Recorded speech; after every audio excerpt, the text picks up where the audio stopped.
Blessings and welcome back to my channel. On this channel, I create faith-based content that will help you to foster a deeper relationship with God and better your walk of faith. Now, if that is something you're interested in, be sure to click the subscribe button, turn the post notification on so that you're notified next time there is a new upload.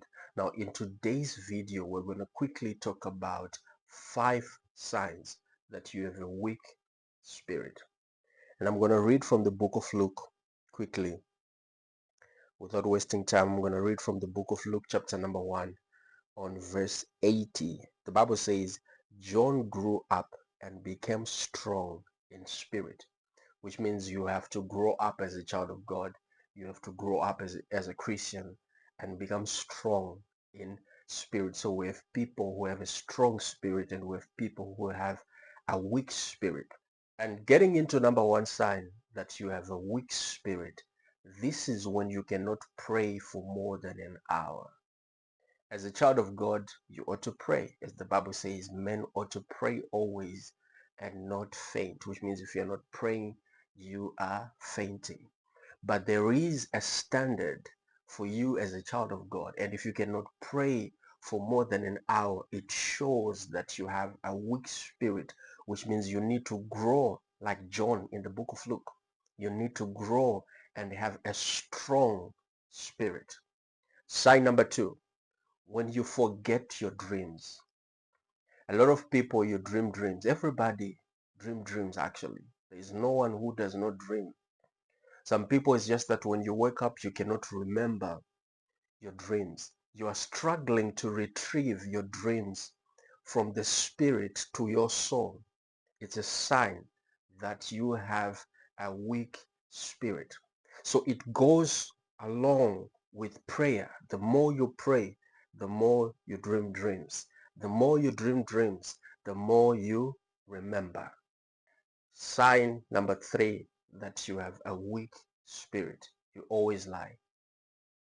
You always lie, no matter what, no matter what. Even if you were told a story that is true and you were given the correct details, you change that story.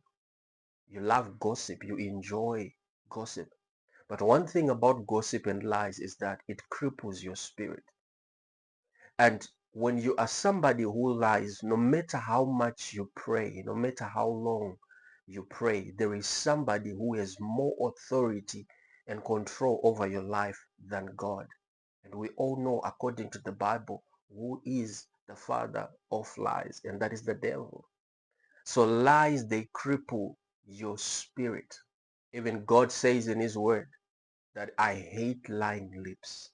So when you always lie, that's a sign that you have a weak spirit. Sign number 4, you have pride. You cannot have a strong spirit and have pride at the same time.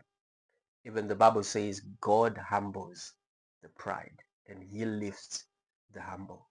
So when you find yourself in a place where you struggle with pride, it's an indication that you have a weak spirit. Sign number 5, which is going to be the last sign in today's video, though there are more than 5 signs, but today I'm just going to be giving you 5 signs. And the last sign in today's video, which is sign number 5, your tongues are not changing.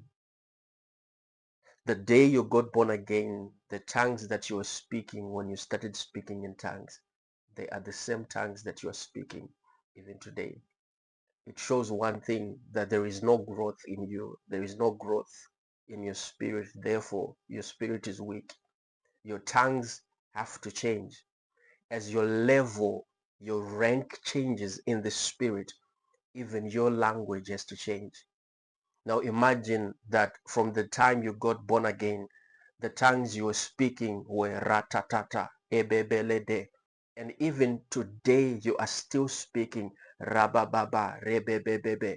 Your tongues have to change. As I said, as your rank changes in the spirit, even your language changes. So that's a sign that there is no growth. You are not growing. Therefore, your spirit is weak. Now somebody is asking, okay, so what should I do? How can I work on these things? Fast and pray. Even David says it in the book of Psalm chapter number 35, that I humbled myself, I fasted, I prayed, and my prayer came back to me. An attack on your prayer life is an attack on your destiny. Whenever the enemy attacks your prayer life, he's attacking your destiny, where you are supposed to go. That is what he's attacking. Therefore, fast and pray, and you will be able to grow a strong spirit. Until next time, God bless you. Shalom.